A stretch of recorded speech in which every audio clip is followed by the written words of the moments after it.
Olá pessoal, aqui é o professor Norberto Salomão, professor de História. E aí meus queridos alunos e alunas, como é que vocês estão? Estão se cuidando? Eu espero que sim. E aí, dispostos a estudar História? Sim?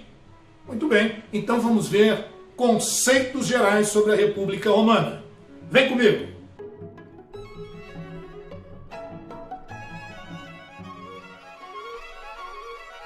A República Romana, de 509 a 27 a.C., é um dos principais períodos da história romana.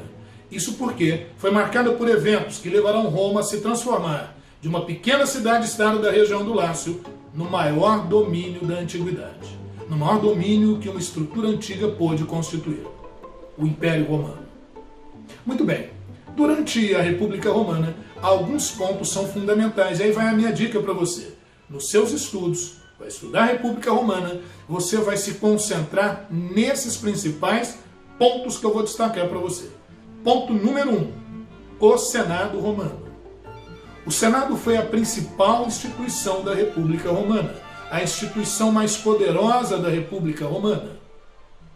O Senado, que articulou ali no final da monarquia, quando os etruscos entraram em declínio, Roma se tornou independente.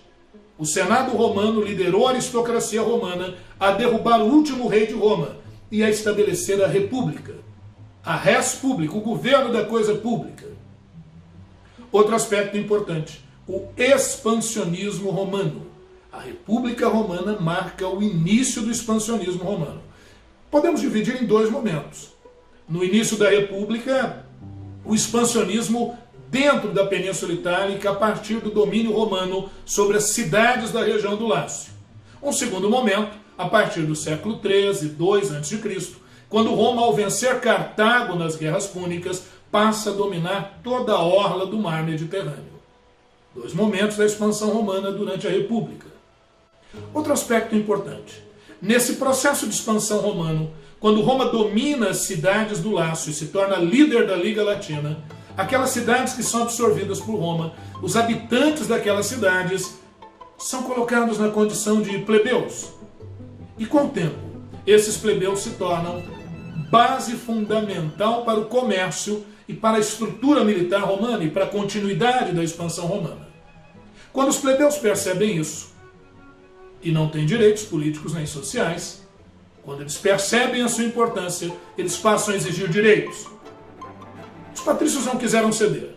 Os plebeus então se retiram de Roma, fazem protestos, fazem exigências, e os patrícios então são obrigados a ceder alguns direitos aos plebeus, como o direito de eleger representantes, os tribunos da plebe, como o direito a ter um conselho plebeu, como a lei das 12 tábuas, porque até então em Roma o direito era consuetudinário. Lembra o que é isso? Consuetudinário, o direito costumeiro, o direito oriundo das tradições, dos costumes e que não está escrito. É isso mesmo. Muito bem. Um outro aspecto é que, com a expansão romana em direção ao sul da Península Itálica, os romanos dominam a Ilha da Sicília. E a Ilha da Sicília era um ponto estratégico para o comércio marítimo de Cartago. E o que era Cartago? Cartago foi uma colônia fenícia que se transformou numa potência marítima no Mediterrâneo Ocidental e que tinha a Sicília como ponto estratégico do seu comércio.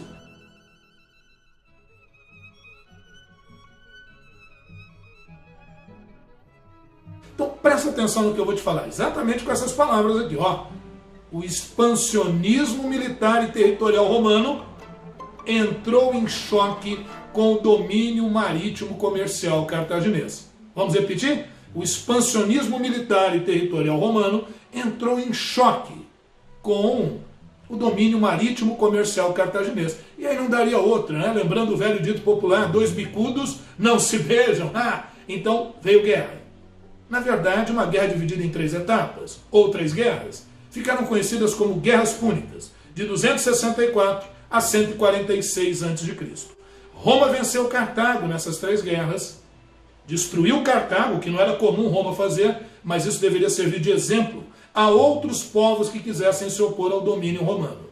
A verdade é que, a partir do domínio romano nas Guerras Púnicas, Roma estendeu o seu domínio, o seu poderio sobre toda a orla do mar Mediterrâneo e passou a chamá-lo de Mare Est Nostrum, do latim mar que é nosso, o mar romano.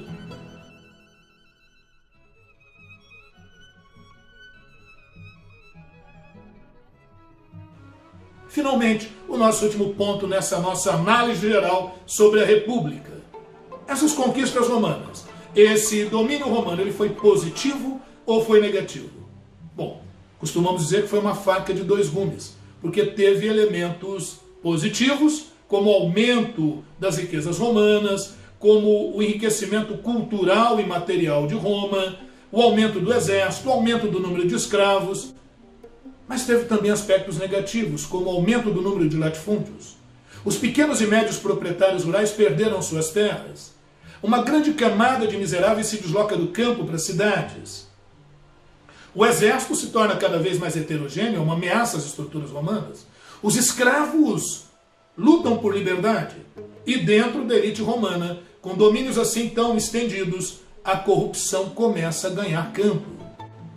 Os aspectos negativos do expansionismo romano durante a República marcarão a crise da República Romana.